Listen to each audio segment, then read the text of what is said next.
जय श्री राम दोस्तों। हमारी आज की कहानी है वृद्धाश्रम की यात्रा। खुश मिजाज, हंसते मुस्कुराते अपनी पत्नी के संग हंसी खुशी ज़िंदगी बिताने वाले मुरलीधर जी पत्नी के जाने के बाद अपने बेटे और बहू के रोज़ रोज़ के झगड़े से परेशान होकर मुरलीधर जी अपने कमरे में जाकर अपना बैग निकालने लगे।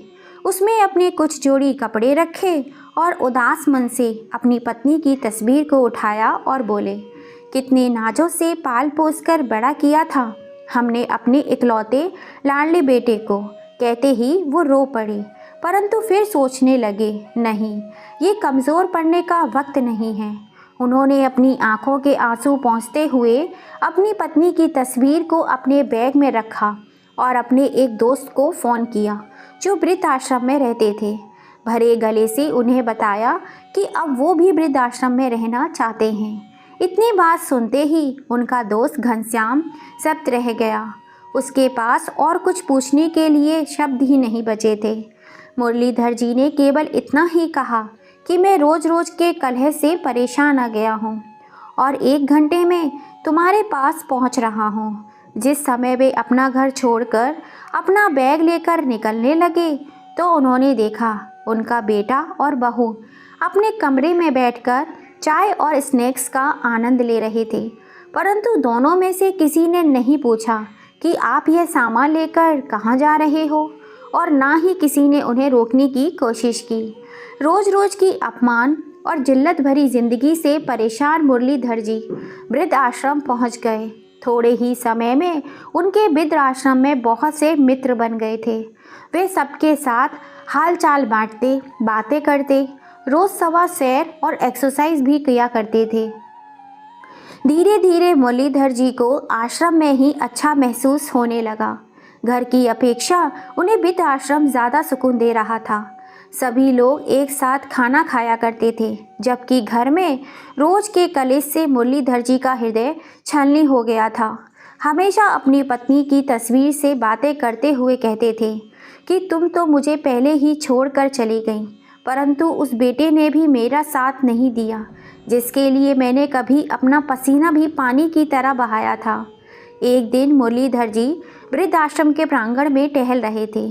तभी वृद्ध आश्रम के बाहर एक कार आके रुकी। वृद्ध आश्रम के सभी लोग उस कार की ओर देखने लगे और सोचने लगे कि आज फिर कोई अभागा बुजुर्ग इस वृद्ध आश्रम में आ गया है, जिसने ना जाने कितने जतन से अपने बच्चों को पाल पोस कर पढ़ा लिखा कर बड़ा किया होगा। आज फिर ऐसा कोई आंखों में आंसू लिए इस प्रांगण में प्रवेश करेगा। कार से एक नौजवान लड़का उतरा और उसके बाद एक औरत, जो शायद उसकी माँ थी, उसका हाथ पकड़कर बाहर निकालने लगा। उस औरत की उम्र लगभग 62 वर्ष के करीब रही होगी। सर पर पल्लू होने के कारण उसका चेहरा सही ढंग से नज़र नहीं आ रहा था। थोड़ी ही देर में कार से करीब 30-35 वर्ष की एक अन्य महिला उतरी, जिसके हाथ में एक बैग था। उस महिला ने वो बैग उस बुज़ुर्ग औरत के हाथ में थमाया और उसके बाद उनसे कुछ बात कहने लगी। वो बुज़ुर्ग औरत चुपचाप उस महिला की बात सुन रही थी। फिर वापस वे दोनों कार में बैठकर चले गए और बुज़ुर्ग महिला वृद्ध आश्रम के बाहर कुछ देर तक वैसे ही खड़ी रही और फिर भारी मन से अपने आंसू पोंछते हुए वृद्ध आश्रम में आ गई। मुरलीधर जी की ओर देखते ही अपनी सिर के पल्लू से अपने चेहरे को छुपाने लगी और फिर बिना कुछ कहे महिला विभाग की तरफ चली गई। तभी मुरलीधर जी के साथ खड़े कुछ बुजुर्ग ने कहा, आज फिर से एक माँ की ममता तार तार हो गई। फिर से एक माँ के सपनों को चकनाचूर कर दिया गया। मुरलीधर जी बार बार उस महिला के चेहरे की ओर देखते जा रहे थे।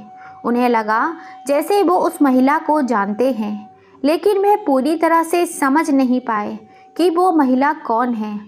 अक्सर मुरलीधर जी देखते थे कि वो महिला अपने पल्लू से अपना आधे से ज़्यादा चेहरा छुपा कर रखती थी, लेकिन एक दिन जब वो महिला बागवानी के काम में लगी हुई थी तो मुरलीधर जी उसी समय टहलने के लिए निकले। बागवानी करते करते उस महिला के सर से पल्लू उतर गया मुरलीधर जी का उस महिला का चेहरा देखते ही पैरों तले जमीन खिसक गई। ना जाने कितने सवालों ने उनके दिमाग को घेर लिया था। उसी समय उनका एक मित्र भी उनके पास आया और बोला, खाना खाने का समय हो गया है, तुम कहाँ घूम रहे हो और इतने गुमसुम क्यों हो? सभी लोग नाश्ते की मेज पर मौजूद थे, लेकिन तुम नहीं थे, इसलिए मैं तुम्हें बुलाने आ गया। क्या बात है, कोई परेशानी है? अरे नहीं, कुछ भी तो नहीं, थोड़ा टहलने के लिए बाहर निकल आया था, बस मैं आ ही रहा था। खाने के कमरे में बैठने के बाद मुरलीधर जी की नज़रें बार बार यशोदा देवी जी को ढूंढ रही थीं। वे उनसे पूछना चाहते थे कि आखिर ऐसा क्या हुआ कि उन्हें यहाँ आने की नौबत आ गई। उनका तो भरा पूरा परिवार था और हमेशा कहती थीं कि वह अपने बेटे और बहू के साथ बहुत खुश हैं, फिर आज ऐसा क्या हो गया? मुरलीधर जी उधर ही किसी व्यक्ति से पूछते हैं कि 2 दिन पहले जो महिला वृद्धाश्रम में आई थी, वो आज खाना खाने क्यों नहीं आई? उन्होंने बताया कि वह माता जी आज बहुत दुखी हैं, इसलिए उन्होंने खाना खाने से मना कर दिया। परेशान भी क्यों ना हो, आखिर जो उनके अपने बेटे बहू ने उनके साथ किया है, ऐसा तो कोई दुश्मन के साथ भी ना करे। बार बार अपने घर को याद कर रही हैं। सुबह से अपने कमरे में बैठे हुए रोए जा रही थी, इसलिए उनका ध्यान भटकाने के लिए उन्हें बागवानी करने में लगा दिया गया। यह सब सुनकर मुरलीधर जी का मन परेशान हो गया। वे जानना चाहते थे कि आखिर यशोदा देवी के साथ ऐसा क्या हुआ है। इसलिए थोड़ी देर बाद महिला विभाग में यशोदा जी के पास गए और मुरलीधर जी को अपने सामने खड़ा देखकर यशोदा जी थोड़ा परेशान हो गई। तभी मुरलीधर जी ने कहा, मैं जानता हूँ कि आपने मुझे पहचान लिया है, लेकिन क्या मैं जान सकता हूँ कि आप इस हालात में कैसे पहुँची? यशोदा जी ने कुछ नहीं कहा, परंतु उनकी आंखें आंसुओं से भर गईं। यह देखकर मुरलीधर जी और भी अधिक परेशान हो गए। उनका दिल किया कि जोर जोर से चिल्ला चिल्ला कर इस दुनिया से पूछें कि क्यों बुढ़ापे में बूढ़े माँ बाप को पुराने सामान की तरह निकाल कर बाहर फेंक दिया जाता है। क्या बूढ़ों का कोई आत्मसम्मान नहीं होता है? अपने विचारों में मग्न मुरलीधर जी वृद्ध आश्रम के प्रांगण में टहल रहे थे। अचानक उनका पैर एक गमले से टकरा गया और वह गिरते गिरते एक पेड़ को पकड़कर संभल गए। तभी पास से गुजर रहा वृद्ध आश्रम का कर्मचारी कहता है, अंकल जी, आप ठीक तो है ना? कहीं चोट तो नहीं लगी आपको? अपना पैर तो दिखाइए। अगर कहीं लगी होगी तो मैं अभी की अभी आपको पट्टी कर देता हूँ। मुरलीधर जी कहने लगे, अरे नहीं, कुछ ज़्यादा चोट नहीं है, बचाव हो गया। इतना कहते हुए मुरलीधर जी प्रांगण में रखे बेंच पर जाकर बैठ गए और कुछ महीने पहले घटी एक घटना को याद करने लगे, जब वह सीढ़ियों से फिसलकर गिर गए थे और उनके पैर में ज़्यादा चोट आ गई थी। उनकी बहू उस चोट को देखकर भी अनदेखा करके अपने काम में लगी रही और उनका बेटा आलोक चिल्लाकर बोला, क्या संभाल कर नहीं उतर सकते थे? मुझे तो समझ नहीं आता, आप इतनी हड़बड़ी में क्यों रहते हैं? कोई काम ठीक से करना नहीं आता, जब देखो लगा कर बैठ जाते हैं और हमारा काम भी बढ़ाते रहते हैं। अगर कोई काम नहीं होता तो मत किया करो, आराम से अपने कमरे में क्यों नहीं बैठते? पूरा दिन इधर से उधर घूमते रहते हो। उससे भी इतना भी नहीं बन पाया कि अपने पिता का हालचाल तो पूछें कि चोट पर मलहम पट्टी करें। एक दिन जब मुरलीधर जी का चश्मा टूट गया तो वह अपने बेटे से कहने लगे, बेटा, मेरा चश्मा ठीक करा देना, टूट गया है, ठीक से दिखाई नहीं देता। इतनी बात सुनते ही बहू बीच में ज़ोर से चिल्लाकर बोली, बस चारपाई पर बैठे बैठे खर्चा बढ़ाते रहते हैं और कोई काम धंधा तो करते नहीं। बच्चों की तरह हरकत हो गई है आपकी। ना जाने ऐसा कितनी बार हुआ था जब मुरलीधर जी अपने बेटे बहू से अपमानित हो चुके थे। अपने अतीत में झांकते मुरलीधर जी अभी अपने विचारों में खोए हुए थे। तभी सामने से उनके बुजुर्ग मित्र घनश्याम जी आते हुए दिखाई दिए। घनश्याम जी के चेहरे पर मुस्कुराहट थी। उन्हें देखकर मुरलीधर जी बोले, क्या बात है घनश्याम, आज तो बड़े खुश नज़र आ रहे हो। तभी घनश्याम जी ने कहा, आज मेरे बेटे का जन्मदिन है, उसका फ़ोन आया था, आज वो मुझे मिलने आने वाला है, इसलिए मैं बहुत खुश हूँ।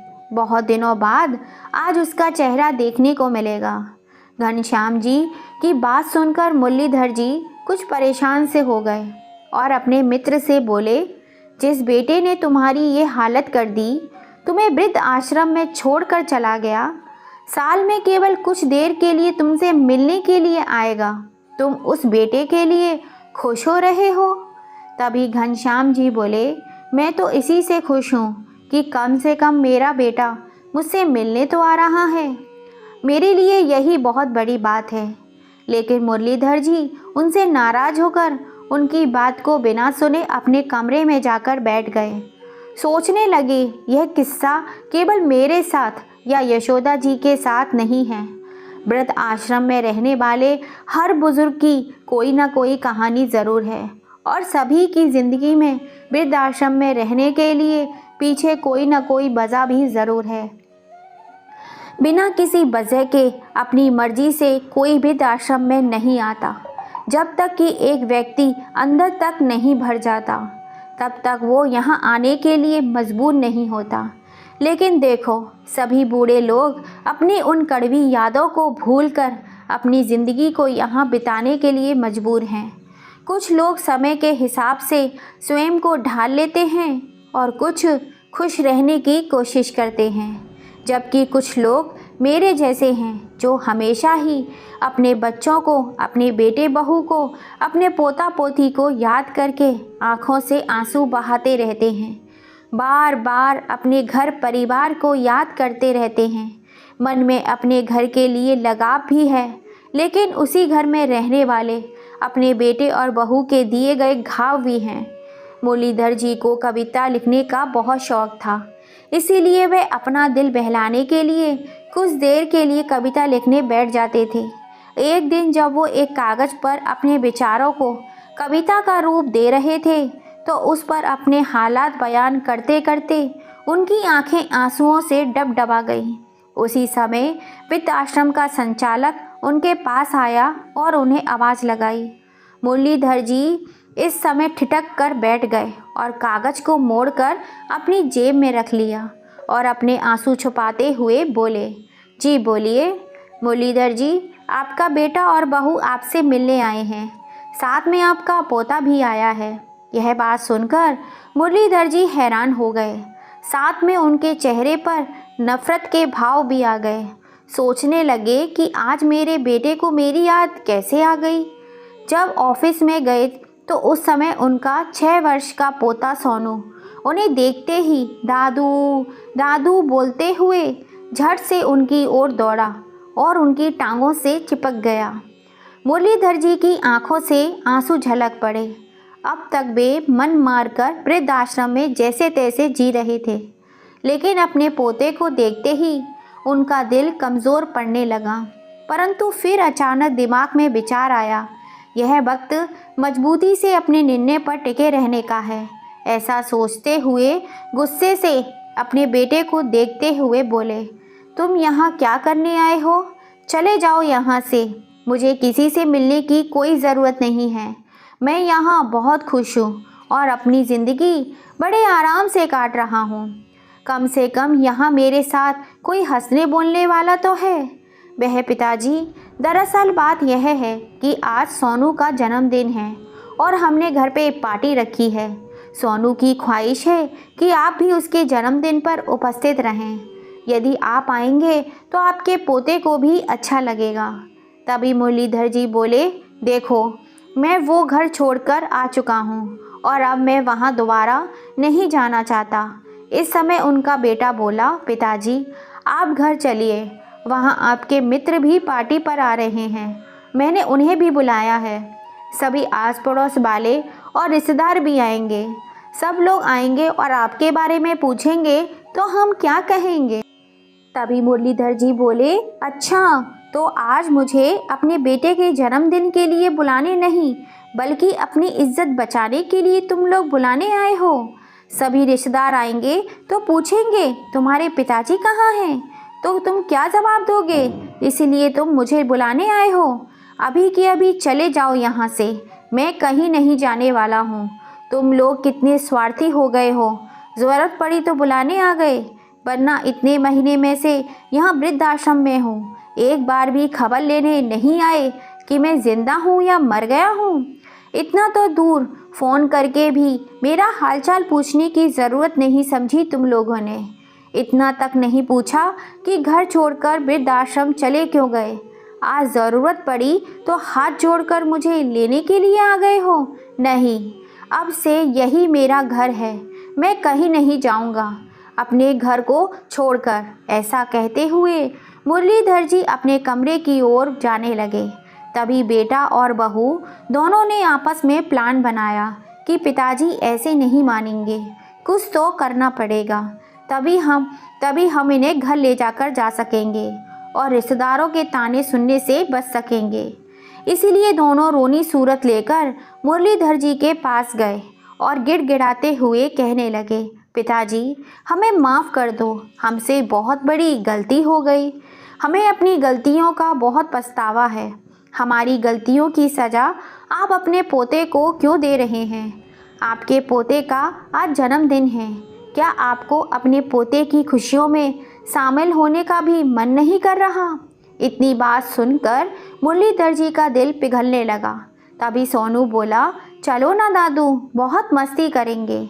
अपने पोते की बात सुनकर मुरलीधर जी खुद को रोक नहीं पा रहे थे, परंतु दोनों बेटा और बहू की करतूत की वजह से वो घर नहीं जाना चाहते थे। लेकिन सोनू ने कहा तो वे घर जाने के लिए तैयार हो गए। फिर बोले, लेकिन मेरी एक शर्त है, मैं घर पर चलूँगा और जैसे ही सोनू का जन्मदिन हो जाएगा उसके बाद मुझे वृद्धाश्रम वापस लौटना है और तुम लोग मुझे वृद्धाश्रम तक छोड़ने आओगे। बेटा और बहू इस बात के लिए तैयार हो जाते हैं। सोनू का जन्मदिन बहुत ही धूमधाम से मनाया जाता है। सभी रिश्तेदार और आस पड़ोस के लोग बहुत अच्छे से मिलते जुलते हैं। मुरलीधर जी के पुराने मित्र भी आज उन्हें बहुत दिनों के बाद मिले, परंतु मुरलीधर जी ने किसी से कुछ नहीं कहा और हंसते मुस्कुराते हुए पूरी पार्टी का आनंद उठाया। परंतु उनके मन में कुछ विचार चल रहे थे।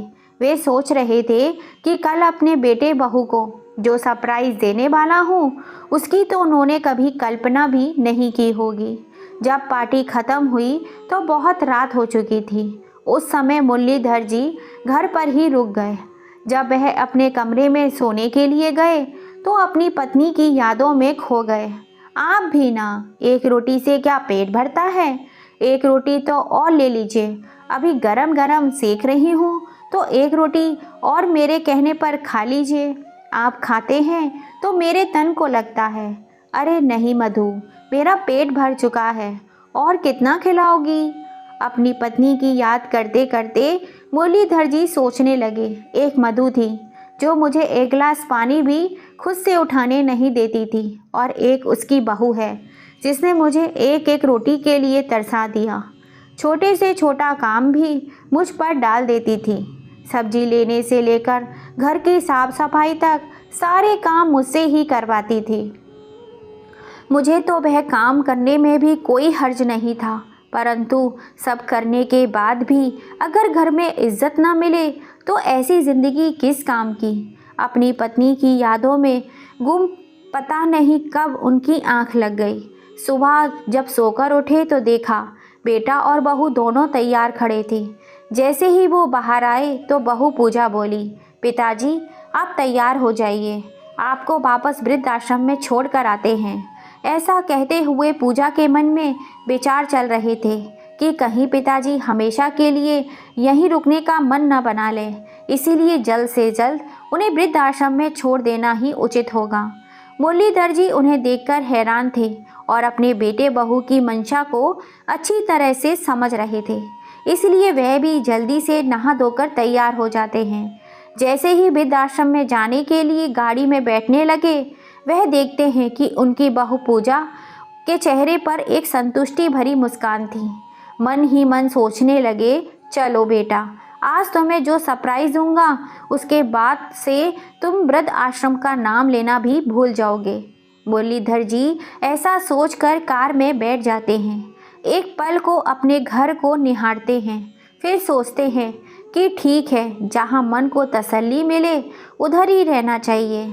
यहाँ तो बेटे और बहू को मुझे निकालने की बहुत जल्दी है, तो रह रह कर क्या करूँगा। अपना वृद्धाश्रम ही अच्छा है, जहाँ मैं अपने हिसाब से खाता हूँ, अपने हिसाब से रहता हूँ और अपनी मनपसंद का काम करता हूँ।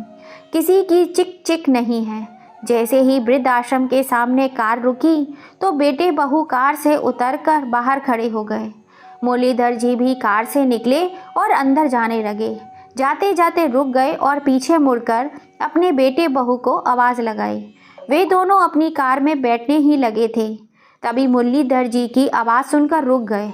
मुरलीधर जी ने फिर कहा, वापस मत जाओ, मुझे तुम्हें किसी से मिलाना है। उनके बेटा और बहू उनके पीछे पीछे चल पड़े। वृद्ध आश्रम के प्रांगण में पहुंच गए। मुरलीधर जी वहीं काम करने वाले एक व्यक्ति से यशोदा जी को बुलाने को कहा। यशोदा जी जैसे ही बाहर आई, वैसे ही मुरलीधर जी का बेटा उन्हें देखकर दंग रह जाता है और बहू पूजा को तो जैसे काटो तो खून नहीं। उसकी हैरानी का ठिकाना ही नहीं रहा। दौड़कर यशोदा जी के गले लग गई और फूट फूट कर रोने लगी और बोली, माँ, आप यहाँ क्या कर रही हो? आप यहाँ कब आई और आपने मुझे बताया भी नहीं। परंतु उसकी बातों का यशोदा जी ने कोई जवाब नहीं दिया। फिर पूजा बोली, मुझे तो यही लगता था कि आप भाई भाभी के साथ बहुत अच्छे से रह रही हो। कल ही मेरी भाभी से बात हुई थी, उन्होंने भी नहीं बताया तुम वृद्धाश्रम में हो। मैं तुम्हारे बारे में भाभी से कितने दिनों से पूछ रही थी कि माँ से बात नहीं हो रही है, माँ कहाँ हैं, एक बार तो मेरी बात करवा दो। तो भाभी ने कहा भी कि तुम तीर्थ यात्रा पर गई हो, इसलिए मेरी तुमसे बात नहीं हो पाएगी। और मैंने भी मान लिया कि तुम तीर्थ यात्रा पर गई हो, लेकिन मुझे क्या पता था कि उस जालिम औरत ने तुम्हें वृद्धाश्रम में छोड़ दिया है। अपनी बेटी की बात सुनकर यशोदा जी फूट फूट कर रोने लगी और बोली, बेटा, तुम्हारे भाई भाभी ने झूठ बोला था। मुझे 1 महीना पहले ही वे वृद्धाश्रम में छोड़कर चले गए थे। लेकिन माँ, आप मुझे फ़ोन करके भी तो बता सकती थी, मैं तुरंत यहाँ पहुँच जाती। उन लोगों की हिम्मत कैसे हुई मेरी माँ के साथ ये सब करने की? इतना कहते हुए पूजा अपनी माँ से लिपट गई। मैं तुम्हें फ़ोन करके कैसे बता सकती थी? जिस दिन मैं वृद्धाश्रम में आई, मैंने तुम्हारे ससुर जी को यहाँ देखा। इसका मतलब तो यह हुआ कि तुम और मैं तुम्हारी भाभी में कोई फ़र्क नहीं है। फिर मैं तुम्हें फ़ोन करके तुम्हारे भाई भाभी की करतूत के बारे में क्या बताती? इतना कहते हुए यशोदा जी ने उसे अपने से अलग कर दिया। तुम मेरी बेटी कहलाने के लायक ही नहीं हो, इसलिए मुझसे दूर रहो। यदि मेरे बेटे और बहू ने मुझे घर से निकाला है, तो मेरी बेटी ने भी अपने ससुर को घर से निकाला है। तो कुल मिलाकर मेरी दोनों औलादें ही निकम्मी निकली। अब तो मुझे स्वयं को तुम्हारी माँ कहने पर भी शर्म आती है। एक ने अपनी माँ को घर से निकाल दिया और एक ने अपने ससुर को घर से निकाल दिया। अपनी माँ की बातें सुनकर पूजा का सिर शर्म से झुक गया। माँ, मुझे माफ़ कर दो, मैं बहुत शर्मिंदा हूँ। मुझसे बहुत बड़ी गलती हो गई। मैंने कभी नहीं सोचा था कि जो मैं अपने ससुर के साथ कर रही हूँ वह मेरे माँ बाप के साथ भी हो सकता है।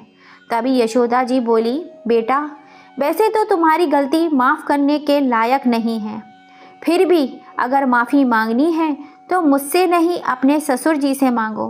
अपनी करतूत पर शर्मिंदा हुई पूजा अपने ससुर जी की ओर मुड़ी और उनके पैरों में गिर गई। मुझे माफ़ कर दीजिए पिताजी। तभी आलोक ने भी माफ़ी मांगते हुए कहा, अब आप दोनों घर चलिए और हमें अपनी सेवा करने का मौका दीजिए। तो मुरलीधर जी और यशोदा जी दोनों ने ही घर जाने से मना कर दिया और कहा कि हमें अब अपने बहू और बेटे या बेटी के पास नहीं रहना है, हम वृद्धाश्रम में रहकर ही सुखी हैं। दोनों ने लाख मनाने की कोशिश की, परंतु मुरलीधर जी ये यशोदा जी का एक भी जवाब था। एक बार धोखा खा चुके हैं, अब इस उम्र में हमारे शरीर में इतनी जान नहीं बची है कि बार बार अपने बच्चों के द्वारा दिए गए धोखे झेल सकें। इतना कहकर मुरलीधर जी और यशोदा जी अपने अपने कमरे में चले गए। पूजा और आलोक दुखी मन से अपने घर वापस चले गए। घर पहुंचकर उन्होंने देखा पिताजी के कमरे में उनके बिस्तर पर एक कागज़ रखा हुआ था, जो शायद उनकी जेब में से निकलकर गिर गया था। जब आलोक ने उस कागज़ को खोल कर देखा तो उसमें उनके पिताजी ने एक कविता लिखी हुई थी। क्या किसी ने देखा है, मौत से पहले भी मौत आई है? हाँ, मैंने देखा है, आज मौत से पहले भी मौत आई है। जब ज़िंदगी अपने आखिरी पड़ाव पर आ जाती है, शरीर भी काम नहीं करता, केवल सांस आती और जाती है। हाँ, मैंने देखा है, मौत से पहले भी मौत आई है। अपने पिता द्वारा लिखे इन शब्दों को देखकर आलोक के दिल पर ना जाने कितने तीर एक साथ चुभने जैसा एहसास हुआ। और उधर पूजा अभी तक अपनी माँ की हालत को देखकर उस सदमे से उभर नहीं पाई थी, परंतु आज उन दोनों के पास पछताने के अलावा और कोई दूसरा रास्ता नहीं था। किसी ने सही कहा है, संतान का अस्तित्व होता है माता पिता की वजह से, और माता पिता वृद्ध आश्रम में होते हैं संतान की वजह से। काश इस दुनिया में वृद्ध आश्रम ही नहीं होते, काश सभी बच्चे अपने माँ बाप की अहमियत को समझ सकते। क्यों ढूंढता है पगले तू मंदिरों में जाकर भगवान को? भगवान कहते हैं, मैं किसी का भाग्य नहीं बनाता हूँ, हर मनुष्य अपना भाग्य खुद बनाता है। तुम आज जो कर रहे हो उसका फल तुम्हें कल प्राप्त होगा, और आज जो तुम्हारा भाग्य है वह तुम्हारे पहले किए गए कर्मों का फल है। जीवन के दो ही सच्चे साथी हैं, एक माँ बाप की हुई सेवा और दूसरा परमात्मा की सच्ची भक्ति। प्रिय दोस्तों, क्या मुरलीधर जी ने अपने आगे का जीवन वृद्ध आश्रम में बिताने का जो निर्णय लिया वह सही था या गलत? अपनी राय हमें कमेंट करके ज़रूर बताइएगा। कहानी पसंद आई हो तो ज़्यादा से ज़्यादा लाइक, शेयर एंड सब्सक्राइब कीजिएगा। फिर मिलेंगे। जय श्री राम।